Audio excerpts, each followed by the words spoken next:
I dated this girl in high school. It was a really, really nice girl. She didn't turn out to be my wife, which is no indictment on her. I mean, why do you date somebody in high school? Is to figure out who you are and what kind of person you want to be in a relationship and what kind of person you want to be maybe married to someday. But it was a really good experience. We dated for a couple of years, and I really don't have a lot of complaints. But there was one thing that stood out, and that was that she would constantly ask me if I got quiet for even like 2 seconds. She'd be like, "What are you thinking?" And I don't think that was born out of insecurity. I think it was just born out of a genuine curiosity because we liked each other and it was a nice time being boyfriend and girlfriend in high school. And I think she cared about me and probably just wanted to know what I was thinking. But here's my secret. Sometimes I wasn't thinking anything at all. I was just sitting there spacing off. And then when I got asked to say what I was thinking about, it freaked me out because I got nothing.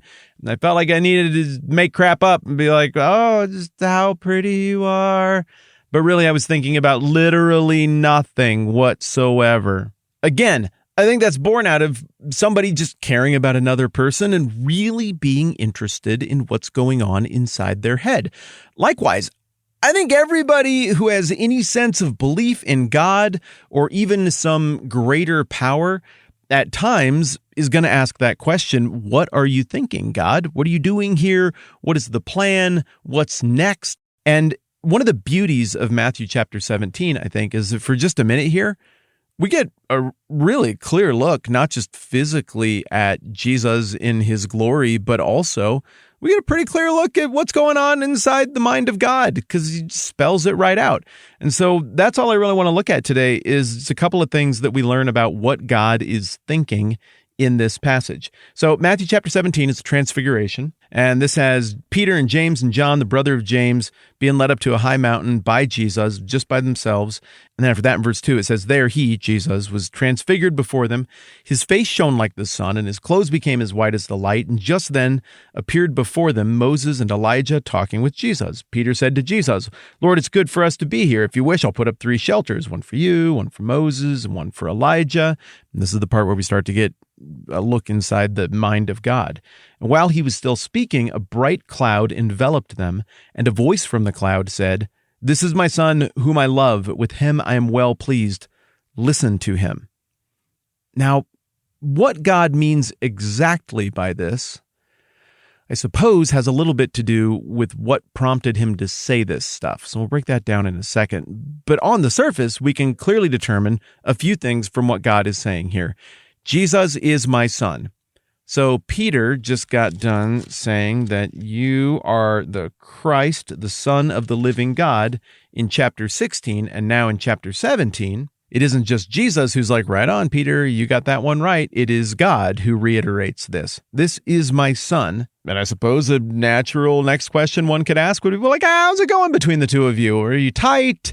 Has it been a little bit tense? Did he go through a weird teenage rebellious stage? Whom I love. Oh, okay. And with him, I am well pleased. All right. So now we know more about the mind of God as it pertains to Jesus. That's my son.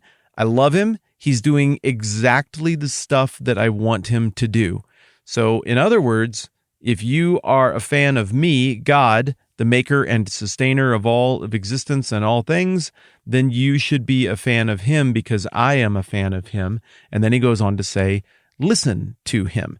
Now, again, I mentioned earlier that this is an echo of the business at the end of chapter 3, where Jesus gets baptized. It says, as soon as Jesus was baptized, he went up out of the water, and at that moment heaven was opened, and he saw the Spirit of God descending like a dove and lighting on him, and a voice from heaven said, "This is my son, whom I love. With him I am well pleased." But he doesn't say the last thing at the baptism that he does here at the transfiguration. At the transfiguration, God adds, "Listen to him."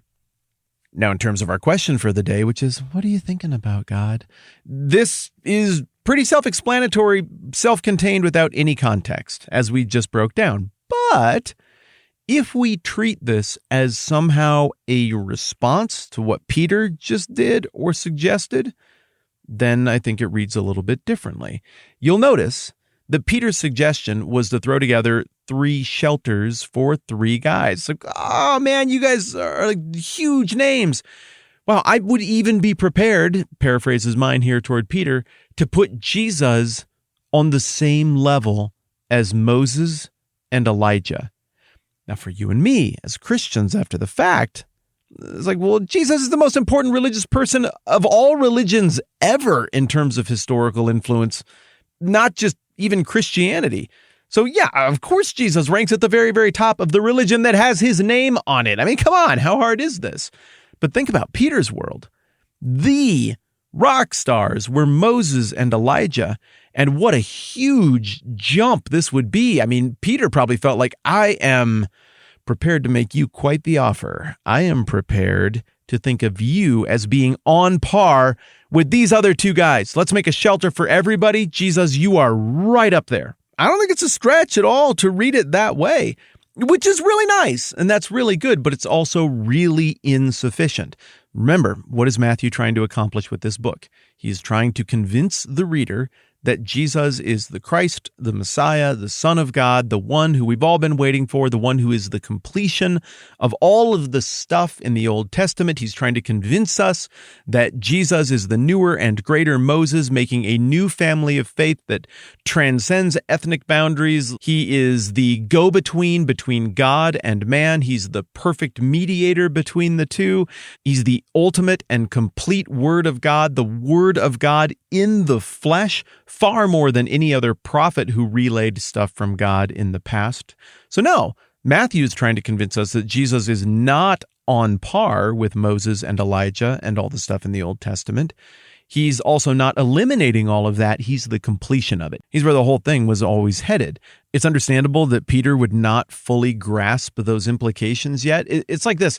When you are a sports fan and you've got the rock stars, the legends, the Hall of Famers, the ones who have the gold sculptures of them in Cooperstown. You think about their numbers and their exploits and the legend surrounding them. They seem like they're in a different class than people today. And then you're just Buffalo Wild Wings one day and they throw up Mike Trout's career stats and you kind of do a double take at that and you're like, whoa, Mike Trout is really, really, really all-time good at baseball. Oh, weird. It's just hard for me to think of a guy who's younger than me as being in the same conversation as like the all-time legends. So I get the psychological hurdle that Peter and James and John are having to overcome here, but God seems to have had enough of that psychological hurdle, and he will not stand by and quietly abide the person who is going to be the torchbearer for Christianity and the church moving forward, putting Jesus on the same plane as Elijah and Moses. So you'll notice that as we learn the mind of God here in verse 5, God doesn't come along and be like, those are Moses and Elijah who are really good. Definitely listen to them, but also listen to my son. He doesn't even mention Moses and Elijah. Yeah, like whatever. Those were part of what I used to get things where they are now. No, but Jesus is different. Listen to him. Now, I don't think this can be entirely divorced from what happened earlier in chapter 16 when we've got the showdown with the Pharisees and the Sadducees again, where they demand a miraculous sign and Jesus says all the stuff about red sky at night, sailor's delight, etc. And then the disciples, as they leave town, are upset because they think Jesus is mad at them because they forgot sandwiches. And Jesus is like, no, it's not about the sandwiches. It's about be on your guard against the yeast, the sandwiches, so to speak, of the Pharisees and the Sadducees. So there really is a big stake in the ground that has been planted in chapter 16 that says Jesus is the real authority. These people claiming to be representatives of Moses and Elijah and the torchbearers of all that has happened and is being carried forward from the Old Testament, they just ain't. So don't listen to them. In fact, be on your guard against them. So now it sounds like what's happening here, if we want to know the mind of God, is that he's just confirming the two big highlights of chapter 16. Highlight number 1, Jesus says, be on your guard against their yeast. They're not trustworthy. Watch out for these religious leaders. And along comes God, and he's like, yeah, listen to Jesus. And then the second thing is Peter's confession, and along comes God, and he's like, yeah, just once again, that is my son, whom I love, and with him I am well pleased. And so we get all of that, but there's one more thing floating around back there that I think this voice of God is speaking to. Fresh in our minds, coming off of chapter 16, is Jesus saying, I'm going to go to Jerusalem and I'm going to die and I'm going to be raised back to life. And Peter being like, no, I will fight you over that right now. Never is that going to happen on my watch.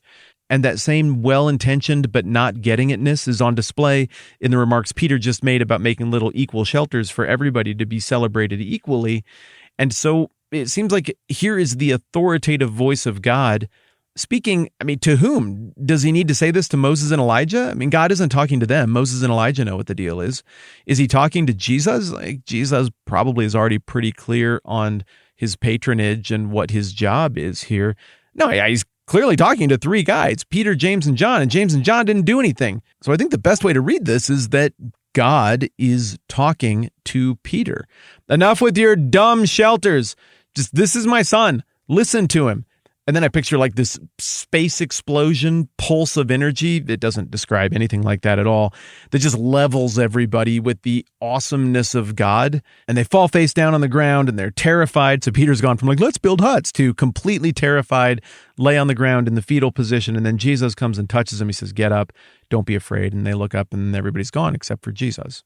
Hey, some of you have gone to thetmbh.com and thumbed through everything enough to figure out that there's a little tab there that says support. I know pretty much everything we do here is through Patreon, which, by the way, after a chaotic month, I've got the last little round of field guide notebooks set to mail out to the patrons. So thanks for your patience with me. That's coming. But some of you have gone over to the website and have figured out that we set up a little thing where you can do a one-time kick-in if you want to. And I've noticed an anomalic uptick in that regard of late. And anytime you do that, I try to shoot you a note back through PayPal to say thanks. I don't get responses, so I don't know if those go through.